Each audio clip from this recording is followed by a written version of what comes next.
जिससे आप प्यार करते थे बहुत सालों बाद आपके सामने आया। अपनी फीलिंग्स को अगर कंट्रोल नहीं कर पाए तो ये चीज़ आपको बर्बाद कर कर छोड़ सकती है। हेलो फ्रेंड्स, आज की हमारी मूवी डिस्क्लोजर ये 1994 की इसी कंसेप्ट पर बेस्ड मूवी है। ये एक मिस्ट्री है, तो लास्ट तक इस वीडियो को जरूर देखिएगा। अगर आपको वीडियो अच्छा लगता है तो प्लीज इस वीडियो को लाइक और कमेंट जरूर कर दीजिएगा, इससे चैनल को बहुत सपोर्ट मिलता है। बिना किसी देरी के इस एक्सप्लेनेशन को स्टार्ट करते हैं। मूवी स्टार्ट होती है और हमारा मेन कैरेक्टर जिसका नाम है टॉम, इसे हम उसकी वाइफ और बेटी के साथ देख सकते हैं। आज टॉम के लिए एक बड़ा दिन है क्योंकि आज उसे प्रमोशन मिलने वाला है। उसने अपने सेक्रेटरी को कॉल लगाया तो उसे पता चला कि आज सुबह सुबह ही उसका बॉस उसे मिलने के लिए उसके ऑफिस में आया था। टॉम वरीड था कि बॉस आए क्यों थे। काम जाते वक्त टॉम अपनी वाइफ से कहता है कि अगर मुझे प्रमोशन मिल गया तो हम बहुत ज्यादा अमीर हो जाएंगे। उसकी वाइफ कहती है कि हम ऑलरेडी अमीर हैं। वैसे हमें ज्यादा अमीर होने की कोई जरूरत नहीं है, हमें ज्यादा ग्रीडी नहीं होना चाहिए। टॉम रोज शिप से काम पर जाता है तो वहाँ उसने एक फ्रेंड बना लिया है। ये दोनों आज जब बात कर रहे थे तो उसका फ्रेंड कहता है कि एक दिन मुझे अचानक से जॉब से निकाल दिया था। वो IBM में काम करता था, उसे अच्छी खासी सैलरी थी। आजकल हमें कब रिप्लेस कर देंगे इसका कोई भी भरोसा नहीं है। टॉम ने उसकी हेल्प करने के लिए उसे एक नंबर दिया जहाँ पर वो इंटरव्यू दे सकता है। टॉम एक कंप्यूटर्स की कंपनी में काम करता है, वहाँ पर वो अलग अलग एक्सेसरीज वगैरह बनाते हैं। उन्होंने अभी अभी एक CD प्लेयर बनाया है, उसको लॉन्चिंग बहुत ही इम्पोर्टेंट है। टॉम को पता चला कि उसमें कुछ प्रॉब्लम्स है। इस प्लेयर की मैन्युफैक्चरिंग मलेशिया में होती है, तो वहाँ की इंचार्ज से टॉम बात करता है। रैम का स्पीड बहुत ही कम हो चुका था जो एक बड़ी प्रॉब्लम है। टॉम को एक कलीग मिला जो उसे कहता है इस चीज को ज्यादा सीरियसली मत लेना। टॉम को कुछ भी पता नहीं था तो उसे पूछता है कि मुझे सच सच बताओ हुआ क्या है। आज मॉर्निंग में बॉस भी मुझे मिलने के लिए आए थे। वो उसे बताता है कि तुम्हें प्रमोशन नहीं मिलने वाला, उनके डिपार्टमेंट के बाहर से किसी को प्रमोशन मिलने वाला है। टॉम बहुत ही वरीड हो जाता है, उसे पूछता है कि मेरी जॉब रहेगी। उसके कलीग को इसके बारे में पता नहीं। टॉम और भी ज्यादा डिस्टर्ब हो गया। ये जो सब हुआ, टॉम का कलीग से मिलना, ये कोई कोइंसिडेंस नहीं था। टॉम का बॉस जिसका नाम है ग्रेविन का टॉम को बताने का प्लान था। इस सब के बारे में बात करने के लिए टॉम जब अपने बॉस ग्रेविन के पास गया तो वहाँ उसे मेरिडिथ दिखती है। मेरिडिथ और टॉम इन दोनों में पहले रिलेशनशिप हुआ करते थे। बॉस ने जब इसके बारे में पूछा, मेरिडिथ कहती है कि टॉम ने मेरा दिल तोड़ा था। यहाँ पर जो भी सब सिचुएशन थी, इससे टॉम को पता चल गया कि मेरिडिथ अब उसकी बॉस बनेगी। टॉम जब अपनी टीम के साथ था तो बहुत ज्यादा गुस्सा कर रहा था। वो कहता है कि मेरिडिथ को कोई भी टेक्निकल नॉलेज नहीं है, पर फिर भी उसे मेरा बॉस बना दिया। बाकी टीम भी वरीड थी। वो कहते हैं कि हमें उसके बारे में कुछ भी पता नहीं है। टॉम फिर उन्हें बता देता है कि उसके साथ रिलेशनशिप में हुआ करता था। इस बार टॉम के कलीग उसका मजा लेते हैं। अब नेक्स्ट सीन में हम देखते हैं कि ऑफिशियली अब प्रमोशन किसका होगा इसकी अनाउंसमेंट की जा रही थी। टॉम के पास उसकी कलीग आकर बैठे, इसका नाम है स्टेफनी। इस प्रमोशन को लेकर टॉम और स्टेफनी ये दोनों कंपटीशन में थे और इन दोनों का जॉब आकर मेरिडिथ लेकर गई। इन दोनों ने जब बात की तब टॉम को पता चला कि स्टेफनी को मेरिडिथ के बारे में बहुत पहले से पता था। बॉस अपनी स्पीच में कहता है कि इस कंपनी को सही से रन करने के लिए हमेशा से उसे एक फीमेल कैंडिडेट चाहिए थी। उसका सपना था कि उसकी बेटी ये कंपनी चलाए, पर उसकी बेटी बचपन में ही गुजर गई थी। मेरिडिथ को वो अपनी बेटी की तरह मानता है। इसके बाद प्रमोशन की पार्टी में मेरिडिथ टॉम के पास आती है। उसे कहती है कि आज दिन भर मैं बिजी हूँ, 7 बजे के बाद मेरे ऑफिस में तुम आ जाना। नेक्स्ट सीन में टॉम ओवरसीज के प्रोडक्शन मैनेजर से बात कर रहा था। मैनेजर को डिज्नीलैंड जाना है तो इसके टिकट्स टॉम ने उसे भेजे हैं। टॉम हमेशा अपने सब कलीग्स का ख्याल रखता है। अचानक से उसे एक ईमेल आया जिसमें लिखा था कि मेरिडिथ को देखकर तुम एक्साइटेड हो। टॉम ने चेक किया कि ईमेल किसका है, पर एक अनोनिमस ईमेल था। 7 बजे टॉम मेरिडिथ के पास पहुंचा। मेरिडिथ ने टॉम के लिए एक स्पेशल वाइन मंगवाई थी जो उसे पसंद है। टॉम बिजनेस को लेकर सब कन्वर्सेशन स्टार्ट करता है। मेरिडिथ कहती है तुम्हारी फैमिली की मुझे फोटो दिखाओ। उसने टॉम की वाइफ को देखा, कहती है वो बहुत ही केयरिंग लगती है, ब्यूटीफुल भी है, पर हम दोनों में जो था शायद उसके साथ तुम्हें कभी नहीं मिलेगा। हम एक साथ थे तो हमें पैशन था, कहीं भी कभी भी इंटीमेट हो जाते थे। टॉम कहता है कि लाइफ एक समझौता ही होता है। मेरे पास अब फैमिली है, उन सब चीजों के लिए मैं फैमिली को बर्बाद नहीं कर सकता। मेरिडिथ भी ये बात समझ जाती है। फिर से टॉम बिजनेस के बारे में बात करना स्टार्ट करता है। मेरिडिथ कहती है फर्स्ट मेरे शोल्डर रब करो, इसके बाद हम बिजनेस की बातें करेंगे। टॉम कहता है कि हम जो प्लेयर बेचने वाले हैं इसमें एक सीरियस प्रॉब्लम आ चुका है। उनकी कंपनी एक बड़ी कंपनी के साथ ज्वाइन होने वाली है।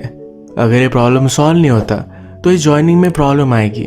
मेरेडिथ उससे कहती है उन्हें इसके बारे में कभी भी पता नहीं चलना चाहिए। ये जो दो कंपनीज का मर्जर हो रहा है ये लोगों के बीच में होता है, ये टेक्नोलॉजी वगैरह इन सब बातों का कोई भी मीनिंग नहीं है। ये जब बात ही कर रहे थे तभी मेरेडिथ को कॉल आया, तो टॉम भी अपने कलीग को कॉल लगा लेता है। वो उसे डिस्कस कर ही रहा था तभी मेरेडिथ ने उसे पीछे से पकड़ लिया। वो उसे किस करने लगती है। वो कहती है इतने सालों बाद भी तुम थोड़े भी नहीं बदले। मैं उस टाइम किसी को भी चूज कर सकती थी पर मैंने तुम्हें चुना था। उसने उसे कहा कि हम हमारी रिलेशनशिप कंटिन्यू कर सकते हैं पर किसी को भी पता नहीं चलेगा। वो उसे रब कर रही थी तो टॉम भी एक्साइटेड हो गया। वो उसके साथ इंटीमेट होने ही वाला था पर मिरर में उसने अपना रिफ्लेक्शन देखा। उसने रियलाइज किया कि जो भी वो कर रहा है ये बहुत गलत है। वो अपनी वाइफ को चीट नहीं कर सकता, तो मेरेडिथ को छोड़कर वहां से वो जाने लगता है। मेरेडिथ इस पर बहुत गुस्सा होके कहती है तुम ऐसे नहीं जा सकते, पर टॉम मानने नहीं वाला था। वो बाहर आकर उसे धमकी देती है, कहती है तुम्हें मैं बर्बाद कर दूंगी। टॉम फिर घर आकर शॉवर ले रहा था। उसे पता चला कि मेरेडिथ के नाखूनों की वजह से उसके चेस्ट पर एक वुंड है। वो अपनी वाइफ से छुपा लेता है। उसकी वाइफ कहती है मुझे मेरेडिथ का कॉल आया था। ये सुनकर वो घबरा गया। ये कॉल मेरेडिथ ने टॉम को एक मीटिंग के बारे में बताने के लिए किया था। अगले दिन मीटिंग में आने के लिए टॉम लेट हो गया क्योंकि मेरेडिथ ने उसे गलत टाइम बताया हुआ था। टॉम का कलीग इसके बारे में उससे पूछता है तो टॉम कहता है कि मैंने तुम्हें तो मैसेज दिया था पर कलीग को एक भी मैसेज मिला नहीं है। मीटिंग में टॉम को ड्राइव्स के बारे में पूछा जाता है। वो सच सच बता देता है कि अगर कोई प्रॉब्लम आया तो 1 साल तक लेट हो सकता है। मेरेडिथ ने उससे कहा था कि मर्जर लोगों के बीच में है। यही बात वो इस मीटिंग में कहता है तो उसे बहुत डांटा जाता है। यहाँ पर मेरेडिथ ने उसे सेटअप किया था। इसके बाद टॉम का कलीग जिसका नाम है फिलिप ये टॉम से मिलने के लिए आया। वो उससे कहता है कि कल जो भी हुआ था मेरेडिथ इस सब को इस ऑफिस में डील करना चाहती है। टॉम पूछता है कि तुम कहना क्या चाहते हो। फिलिप कहता है कि मेरेडिथ ने हमसे कहा कि तुमने उसे सेक्सुअली असॉल्ट करने की कोशिश की। टॉम कहता है कि ये सब झूठ है, मैंने ऐसा कुछ भी नहीं किया था। जो हुआ था ये सब उसने फिलिप को कहा। फिलिप इस पर हंस देता है क्योंकि उसे लगता है कि मेरेडिथ टॉम को हरास करे ये पॉसिबल नहीं है। टॉम ने अपने चेस्ट के निशान दिखाया तो फिलिप कहता है कि इससे तो लग रहा है कि वो तुम्हें अपोज करने की कोशिश कर रही थी। फिलिप उससे कहता है कि तुम्हें एक चांस मिल रहा है, मेरेडिथ कोई भी चार्जेस प्रेस नहीं करने वाली। इसके बदले में टॉम को एक नई ब्रांच में शिफ्ट होना पड़ेगा। टॉम की एक अलग ब्रांच में जाना ये उसके करियर की सुसाइड है, इसके लिए वो नहीं मानता। इसके बाद हम देखते हैं कि बॉस और फिलिप में डिस्कशन हो रहा था। फिलिप ने उसे बताया कि टॉम मान नहीं रहा। बॉस कहते हैं कि हमारी कंपनी की और एक नई कंपनी की डील चल रही है। अगर मेरेडिथ ने कोई भी चार्जेस प्रेस किए तो शायद ये डील खत्म हो जाएगी। ये चांस वो नहीं ले सकते, तो इसी वजह से टॉम को उन्हें अब समझाना पड़ेगा। ये मैटर कंपनी के अंदर ही दबाना पड़ेगा। टॉम को फिर से अनोनिमस एक ईमेल आया। इसमें एक स्कैंडल के बारे में लिखा हुआ था। इसके बारे में उसने सर्च किया। उसे पता चला सेक्सुअल हरासमेंट की वजह से लोगों का पूरा करियर बर्बाद हो जाता है। अगर ये टॉम के साथ हुआ तो फिर से उसे जॉब भी नहीं मिलेगी। ईमेल में एक लॉयर का भी नाम था जहां पर टॉम फिर पहुंच जाता है। इन सब के बारे में टॉम ने लॉयर को बताया और बताते वक्त वो जरा अनकंफर्टेबल था। उसकी लॉयर कहती है अगर तुमने केस लड़ा तो एक बड़ी गेम की तरह होगा, तुम्हें हर चीज के लिए रेडी होना पड़ेगा। टॉम ने अपनी वाइफ को नहीं बताया तो ये भी उसे करना पड़ेगा। लॉयर के पास से जाते जाते टॉम को एक बात याद आई। फिलिप ने उससे कहा था इसे जल्दी से जल्दी सेटल करना पड़ेगा। वो फिर से लॉयर के पास आता है, कहता है कंपनी किसी बात को डर रही है, हमारा एक बड़ी कंपनी के साथ मर्जर होने वाला है। अगर ये बात बाहर पड़ी तो उन्हें प्रॉब्लम आएगा। इसी वजह से वो इस बात को सेटल करना चाहते थे। अब इस चीज को अपने एडवांटेज के लिए वो यूज करने वाले हैं। अब टॉम जब इस केस को लड़ना चाहता है तो बॉस, मेरेडिथ और फिलिप इन सब में डिस्कशन होता है। बॉस बहुत ही डर चुका था क्योंकि ये डील उसके लिए बहुत ही इंपॉर्टेंट है। मेरेडिथ बॉस से कहती है कि टॉम ज्यादा कुछ कर नहीं सकता। वो डरता है उसके सब सीक्रेट्स बाहर आ जाएंगे। उसने अभी तक अपनी वाइफ को भी बताया नहीं होगा। ये कुछ भी हो पर फिर भी बॉस को जल्द से जल्द इन सब चीजों से बाहर निकलना है। टॉम जब ऑफिस में था तो उसके ड्राइव को लेकर जो भी प्रॉब्लम चल रहा था इस पर रिसर्च होता है। उसकी टीम उसे बताती है कि हमने जो प्रोटोटाइप क्रिएट किए थे वो सही से चल रहे थे। मैन्युफैक्चर करके जो सैंपल आए इसमें चिप का प्रॉब्लम हो चुका है, कुछ भी सही से इसमें काम नहीं किया गया। टॉम को फिर उसके बॉस का कॉल आया तो कहती है कंपनी तुम्हारे साथ डील करने के लिए रेडी है। फिर से उसे एक मेल आता है जिसमें लिखा है कि वो एक पीक है। इसका पता निकालने के लिए टॉम ने सर्वर चेक किए और उसे पता चला कि उसके सब एक्सेस चले जा चुके हैं। अब उसे कंपनी से निकालने वाले हैं तो उसका सब एक्सेस जा रहा है। इवनिंग में टॉम अपनी वाइफ को लेकर अपने एक फ्रेंड के साथ डिनर पर आया हुआ था। यह फ्रेंड भी उसी की कंपनी में काम करता है। उसका फ्रेंड उस पर बहुत ज़्यादा गुस्सा था तो कहता है कि अपनी वाइफ को सब कुछ तुम सच बता दो। टॉम को लगा कि उसके फ्रेंड को भी बॉस ने बताया, इसी वजह से यह सब वो कर रहा है। उसका फ्रेंड कहता है कंपनी में मेरे भी पैसे लगे हुए हैं, अगर तुमने इस सिचुएशन को सही से हैंडल नहीं किया तो मैं सब कुछ खो सकता हूँ। टॉम के फ्रेंड ने सब कुछ चीज़ें टॉम की वाइफ सुजैन को बता दी। सुजैन प्रिटेंड करती है कि उसे सब कुछ ऑलरेडी मालूम था। वो उसके फ्रेंड के सामने कुछ भी तमाशा खड़ा नहीं करना चाहती थी। डिनर जब खत्म हुआ तो टॉम उसे सब कुछ समझाता है। बहुत ही डिस्टर्ब हो चुकी थी। वो कहती है तुम जो मुझे बता रहे हो अगर वो सच भी है पर फिर भी कुछ ना कुछ तो हुआ है, तुम उसके बारे में मुझे बता नहीं रहे। टॉम कहता है कि हमारे बीच में कुछ भी नहीं हुआ। सुजैन भी एक लॉयर है तो कल सेटलमेंट होने वाली है तो वहां पर वो भी आएगी। वो टॉम को कहती है कल जाओ और माफी मांग लो, सब कुछ ठीक हो जाएगा। टॉम को मंजूर नहीं था। वो कहता है कि जो चीज मैंने की ही नहीं उसके लिए मैं क्यों सॉरी बोलूंगा। इस बात को लेकर इनमें बहुत डिस्कशन हुई। नेक्स्ट डे की मीटिंग में टॉम जो भी हुआ था ये सब चीजें बता देता है। वो कहता है कि जब मैं मेरेडिथ को छोड़कर जाने लग गया तो उसने मुझे धमकी दी, कहा कि मैं तुम्हें बर्बाद कर दूंगी। इस मीटिंग में मेरेडिथ का लॉयर भी था। वो कहता है कि तुम्हें प्रमोशन नहीं मिला तो तुम बहुत ही ज्यादा फ्रस्ट्रेटेड थे। तुमने अपने कलीग को भी बताया था कि तुम मेरेडिथ के साथ रिलेशनशिप में हुआ करते थे। तुम दोनों की रिलेशनशिप बहुत ही पैशनेट थी। ये सब पैशन अब तुम्हारी लाइफ से मिसिंग है। जब मेरेडिथ वापस आए तो तुम बहुत ज्यादा गुस्सा थे। ये सब फ्रस्ट्रेशन निकालने के लिए तुम शाम में गए और उसे हरास किया। अगर तुम जो कह रहे हो वो सच होता तो घर जाकर अपनी वाइफ को कहते। टॉम कहता है कि मैं नहीं चाहता था कि मेरी वाइफ वरी करे। इसके बाद मेरेडिथ अपनी बात बताती है। वो कहती है कि जब वो ऑफिस में आया तो उसने कहा कि उसे याद है कि जब वो यंग थे अपनी रिलेशनशिप के बारे में बात की, अपनी फैमिली की फोटोज दिखाए। उसने कहा कि वो अपनी वाइफ से खुश नहीं है। बात करते करते मेरे शोल्डर पर रब करना स्टार्ट कर दिया। ये ऑकवर्ड था पर फिर भी मैंने उसे करने दिया। मुझे जब कॉल आया तो अचानक से मुझे किस करना उसने स्टार्ट कर दिया। वो मेरे साथ इंटीमेट होने ही वाला था तो उसे लगा कि वो कुछ गलत कर रहा है। इसके बाद वो वहां से चला गया। अब इस सब इंसिडेंट के बारे में टॉम की लॉयर मेरेडिथ से बात करती है। वो कहती है कि टॉम जब ऑफिस में आया तो तुमने उसके लिए एक वाइन मंगवाई थी। ये वाइन आसपास कहीं भी नहीं मिलती।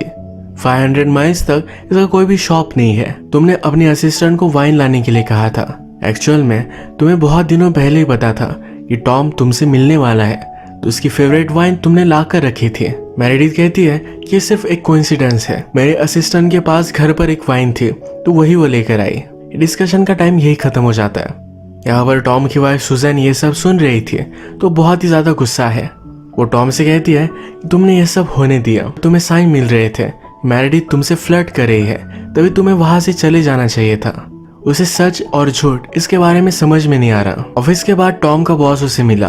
कहता है ये चीज बहुत ही आगे जा चुकी है, हमें जल्द से जल्द इसे सेटल करना पड़ेगा। जब ये सब हुआ तो तुम्हें मेरे पास आना चाहिए था। अगले दिन फिर से एक मीटिंग हुई और टॉम के साथ काम करने वाली उसकी कलीग को बुलाया जाता है। एक्चुअल में टॉम को एक आदत है, उसके हाथ में अगर पेपर हो तो इस पेपर से वो बम पर मारता है। ये चीज वो अपने मेल कलीग और फीमेल कलीग इन दोनों के साथ करता है। पर इस फीमेल कलीग को ये बहुत ही गलत लगा था। इसी बारे में डिस्कशन होती है। इसमें ऑलरेडी ट्रेट्स है, ये हमेशा फीमेल्स को सेक्सुअली असॉल्ट करता है। ये सब डिस्कशन टॉम के खिलाफ जा रही थी।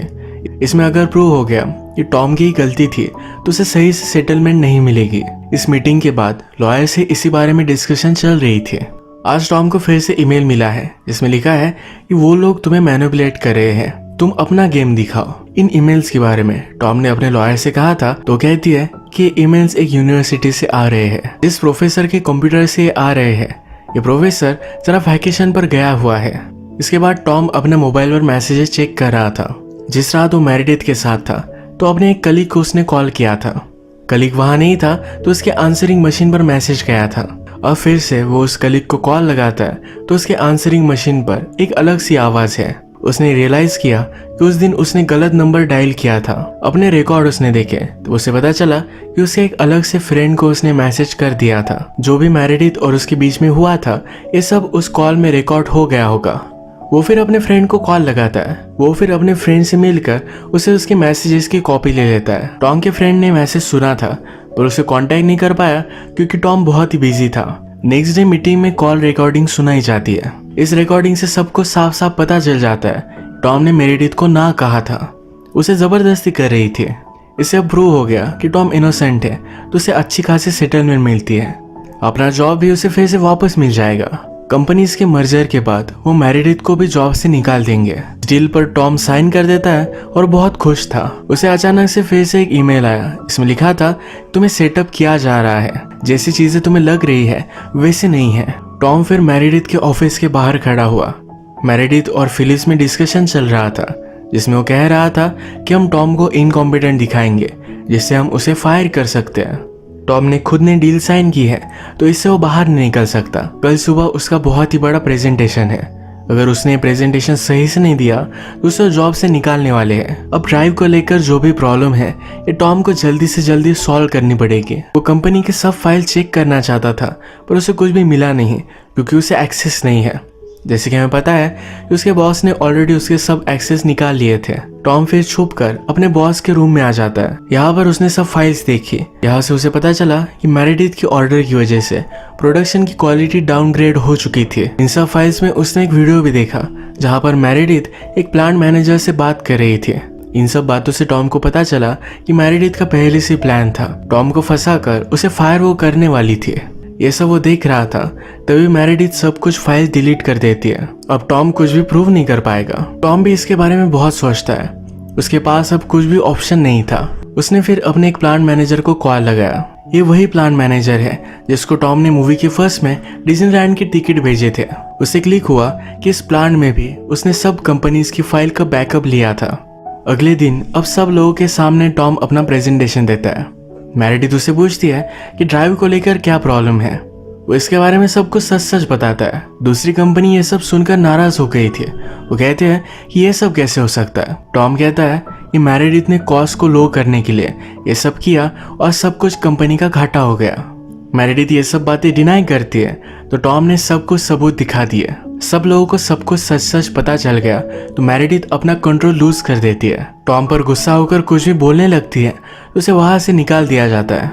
ये प्रेजेंटेशन सक्सेसफुली खत्म हो जाने के बाद टॉम जब फिर से ऑफिस में आया तो मेरिडिथ उसका वेट कर रही थी। वो कहती कि जो भी हुआ ऐसे मुझे ज्यादा कुछ फर्क नहीं पड़ता। अलग कंपनी में मुझे इससे भी अच्छी जॉब मिल जाएगी। मैं तुम्हें बर्बाद कर कर छोड़ूंगी। टॉम कहता है कि इस बार मैंने तुम्हें देख लिया, अगली बार भी देख ही लूंगा, कोई भी प्रॉब्लम नहीं आएगा। कंपनीज का मर्जर सक्सेसफुली कंप्लीट हो चुका है। कंपनी के वाइस प्रेसिडेंट की जॉब जो टॉम को मिलने वाली थी, इसी के बारे में बॉस डिस्कशन करते हैं। जैसे कि हमें पता है कि टॉम और उसकी कलीग जिसका नाम है स्टेफनी, इन दोनों में कंपटीशन था। इस पार्टी में स्टेफनी अपने बेटे के साथ है जो यूनिवर्सिटी में पढ़ता है। जब प्रमोशन की अनाउंसमेंट हुई तो स्टेफनी को प्रमोशन मिला। टॉम को फिर क्लिक हुआ और वो स्टेफनी की बेटे के साथ बात करता है। जो ईमेल टॉम को आ रहे थे ये उसी यूनिवर्सिटी से थे। टॉम उस प्रोफेसर का नाम स्टेफनी के बेटे को बताता है। स्टेफनी का बेटा कहता है कि मैं उनका ही असिस्टेंट हूँ, यानी कि जो भी लेटर टॉम को मिल रहे थे ये स्टेफनी खुद भेज रही थी। वो स्टाफ में सबसे सीनियर थी, पर उसे कभी भी प्रमोशन नहीं मिला था। मेरिडिथ को उस जॉब से निकलवाने के लिए टॉम को स्टेफनी ने हेल्प की। फाइनली उसे प्रमोशन मिल गया। टॉम को भी इस बात से कोई भी प्रॉब्लम नहीं है क्योंकि स्टेफनी डिजर्विंग थी और उसे जॉब मिलनी चाहिए थी। इसी के साथ ये मूवी एंड हो जाती है। अगर आपको वीडियो अच्छा लगा तो प्लीज़ इस वीडियो को लाइक कर दीजिएगा। मैं बहुत सारी मूवीज़ लेकर आता रहता हूँ, तो प्लीज़ इस चैनल को सब्सक्राइब कर दीजिए और बेल नोटिफिकेशन आइकन दबाना मत भूलिएगा। फिर से मिलेंगे और एक नई मूवी के साथ। तब तक के लिए थैंक यू और आप अपने आप का ख्याल रखिए।